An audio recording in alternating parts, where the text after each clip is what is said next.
Hello and welcome back once more to my YouTube channel.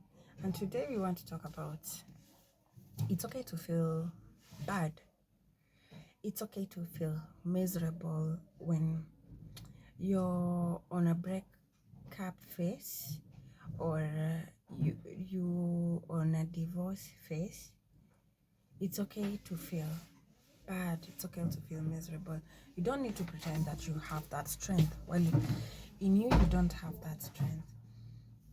So I'm talking out of experience, not that. No, I'm talking out of experience and what I've went through. And for me to come out and talk about it,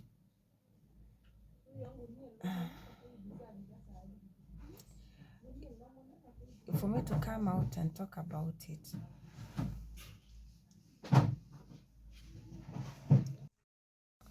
someone was just calling my phone. Anyway, it's okay to talk about it with someone. And now let's take you to my journey on how my marriage ended. Okay, I won't go deep on it. We'll go step by step, but let's talk about the main issue of feeling miserable. So for me, after the breakup, I felt miserable. I felt like I'm not wanted anymore. I felt, you know the feeling if you've ever been into my show. So I've never asked for help. I never went for any help at that moment. It was still fresh. It was still green. The anger, the bitterness, everything was just. And then to know that the person who you were left for, if you compare yourself, you're not even close to that. So I won't even mention the name of anyone. I'll just take you through what I went through. So after the marriage breakup, and I decided that I want to try and live on my own with the bitterness, the anger. I was not doing it for myself. I was just doing it to prove to the world, to prove to the judges that I can do it on my own. So there's this one day. I always run errands, so I wanted to do more. I didn't even care at what time I'm getting home. I wanted to do it, provided that I make it. I have that so much money, because we broke up because one party has a lot of money than the other party, and he was doing well than the other party. So I just wanted to meet the condition. Maybe I was left because I don't have money. Maybe he left me because I was not working hard enough. And remember, the lady I was left for was just selling eggs at the side of the road and smoky, you know. So I guess I was not working hard enough. Me, I was running errands and selling clothes, new clothes in Isile. So I felt, no, I'm not good enough. I just want to try. So that this one day, I got a new client. He wanted a surprise for a baby shower for the wife. So he asked me everything, and I gave him the quotation. It was around 20K. So we agreed that he paid the deposit, which was 10,000, and the remaining balance he will pay after me delivering the goods. So I went by with this 10,000. I did shopping for the baby shower. I did everything that was on the list, and now it came to a point now I have to deliver, and it was far away from Nairobi. And I say, why not? It's money want, and now I want to show them that I can do it. So I went. I boarded a vehicle and went. So I reached the destination. So from there, it was, new places. New places, you cannot get acquainted to it very easily. So he was telling me, you come here. He was directing me, and for me, I was seeing that I'm going through darkness. There was muddy, and it was dark. Those people who understand around Thika, Makongeni, those somewhere around barracks, because they told me he was near the barracks, I guess, something like that. So heading to that direction, it was a bit muddy, but I could see motorbikes going that direction. So I knew maybe it was just like Ushago.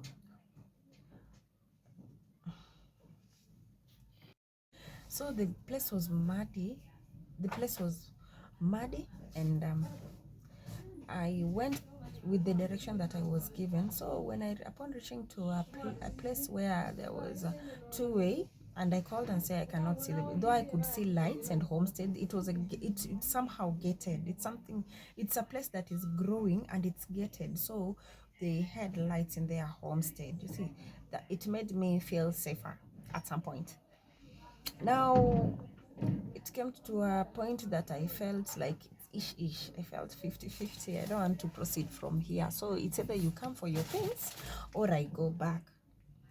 After some point there, I was attacked. Sadly, I was attacked. But fortunately, I was not raped. I managed to sleep, rain, without even my viatu and all that.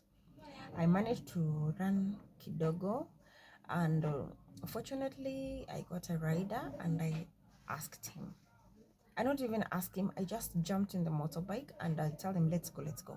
So upon reaching somewhere like 10 minutes, I asked him and he was laughing like, why are you telling me this? And I was crying, and he was like, oh, you want to ambush me or something. So he knew the place that he was, it's very dangerous. It's some place that you cannot trust anyone. And I tell him, no, I'm not from here, I'm from Nairobi, and this and this. I just wanted to know the direction. I didn't even explain what happened. I just told him that I'm from Nairobi. And he explained. He just stopped the motorbike, explained it, that I should go this, and I started crying. I say, no, don't. And he said like, no, don't cry. People will think like I'm trying to.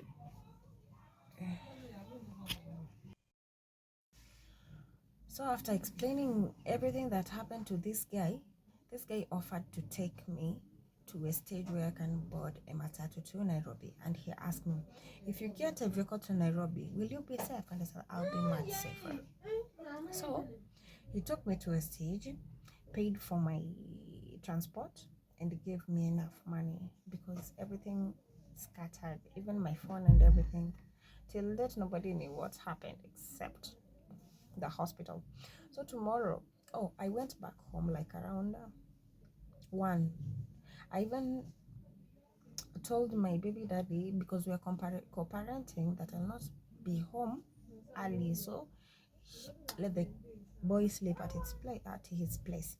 So upon arriving, I just washed off myself and crying. I really sat in my bathroom crying, asking God, why am I trying to earn positively and all this are happening to me? I was just trying to earn a living in an honest way. If I steal, people say, oh, ni mwizi, you're not good for marriage. If I don't steal, if I work hard for this, they still think I'm not the best. Now what's happening to me? I felt bad, I felt cursed, I felt like everything is gone to the drain. Like I'm not worthy of living, I'm not worthy of anyone, I'm not worthy of good things. I felt like I should kill myself. At some point I tried. With my son. I can remember him telling me, Mami ni kali, though it never did anything but to us, because we went to the hospital and we were put into a drip for 3 days and we were okay. But I felt bad. Why didn't you take me, God? And maybe it still has a purpose for me. I'm still hopeful for positive things. So from there, tomorrow, like I said, I'll just leave that one behind and move ahead. And still I was bitter about what happened yesterday and about the current situation that I was in. So I don't know, I had a voice, I guess, spoke to me like I was passing through a hospital. I was passing along the road and I saw a hospital and I was going to my normal work, and I said, let me just go into the hospital. I don't know what I was going to do, but just wanted to go to the hospital. So I reached the hospital. At the entrance, I saw askari, and he asked me what I wanted. And I just kept quiet, and I said, I just wanted to see the doctor. And say, what do you want the doctor for? And I was like, I think he should usher me in and let me do the necessary. And they were like, no, you must tell us first. And so I just backed off. And after walking for like 10 or 20 minutes, I guess it was just fate, I was to see the doctor. I saw the ambulance, and the ambulance of the hospital almost hit me. And the lady came out, and she asked me what was the problem. And I said I was going to your hospital, and upon reaching the gate, the askari started asking me many questions, and I just backed off and said, get in. And I went in, and she took me in again. I was tested for pressure, weight, and I don't know why hospital must test you for HIV, of which of course they did test me for HIV, which it came out negative. So from there, I was told to wait to see the doctor, and I not really necessarily I wasn't going for a doctor because I was sick. So I went to see a counselor. The first day I met a lady, shared my story and what happened the the day before, that night. And she took me through the counseling, and I was given an appointment to go for the checkup the next time. So for the next time that I was to go for the appointment, I didn't go. So I went, like, I was given an appointment on a Wednesday. I skipped that Wednesday, Thursday, and I went on a Friday. So when I went on a Friday, the nurse wasn't there. I found another counselor, which unfortunately, he was a he, older enough to be my father. And I'm saying unfortunately or fortunately because the outcome was great. So upon meeting this man, he saw me, like he was analyzing me where I sat, and I was like waiting for talk to me like the previous nurse spoke to me, and we were done, and I was like going back to my normal routine, going to work. So I was like, let's fasten things up. And he said, I've seen your file, and I've seen you, and no, we are not talking about your file. And this is your file, I'm closing it. We are not talking about your file. Woman, you have greater things to talk about more than whatever happened. Whatever happened, it happened. Maybe it was an accident, and we won't talk about it. We won't even mention it. I say, hey, you should be even being remorseful, like it happened to me, not you, and you should be consoling me, not giving it head on, like you need to be strong. I'm always strong, and this is the point that I wanted to cry. This is the point that I wanted to show my vulnerability. This is the point that I wanted someone to hear me. And he said, I won't even listen to you about all that in the file because you're okay. Are you okay? Yes, you're okay. And we want to talk about your business, because I took him through everything. I opened up the suicidal thing, me and my son, me and my marriage, the way people spoke to me, the way people judged me, everything, like it was all out. And then he told me that it's okay to feel bitter, and it's okay to cry, because I was trying to fan my lashes so that the tears won't come out, and say, you've been strong enough, and now you need to show your vulnerability. You need to cry, just cry. And he handed me a tissue and told me, cry, and it's okay. I just let it all out. I cried.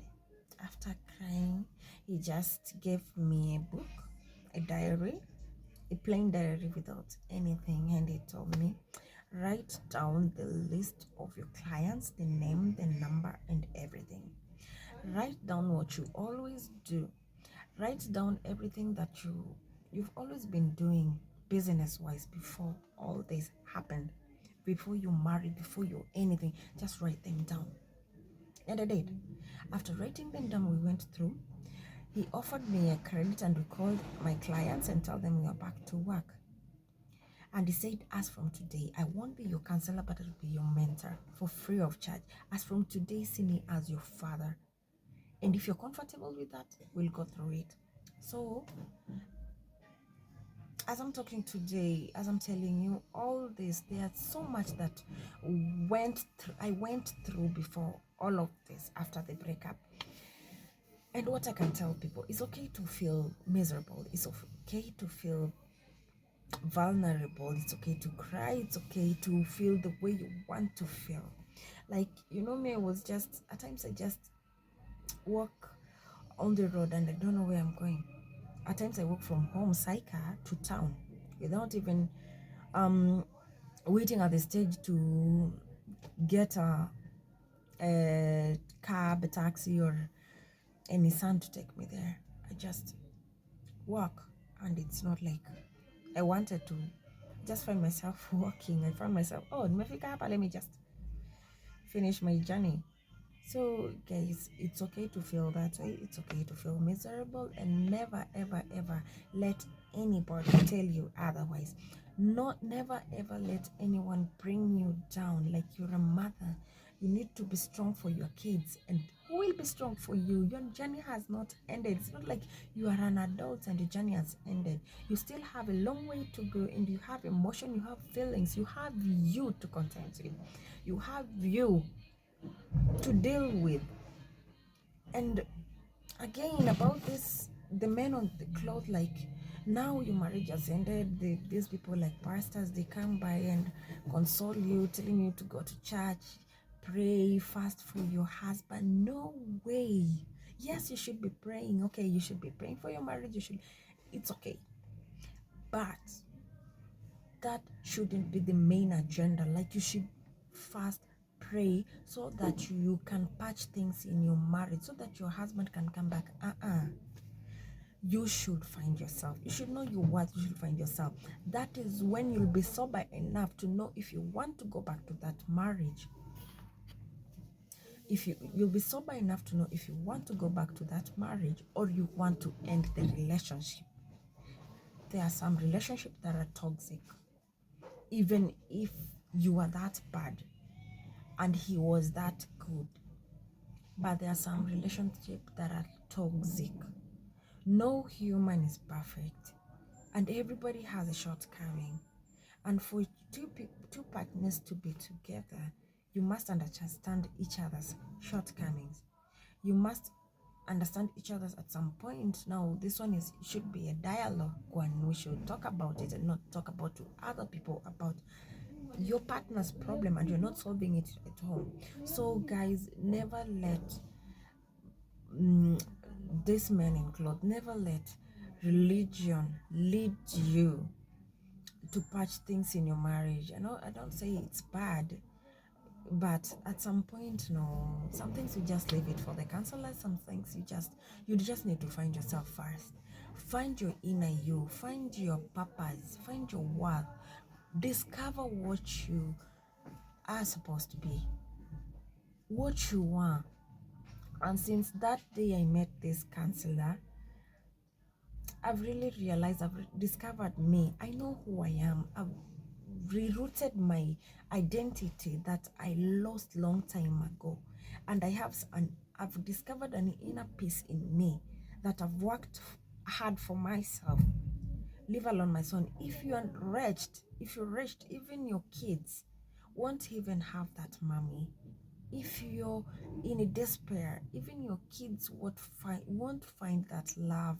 You won't have it, even that bond. It will be like they need to sleep, they need to eat, let me work hard for them. You don't know even your worth in this world.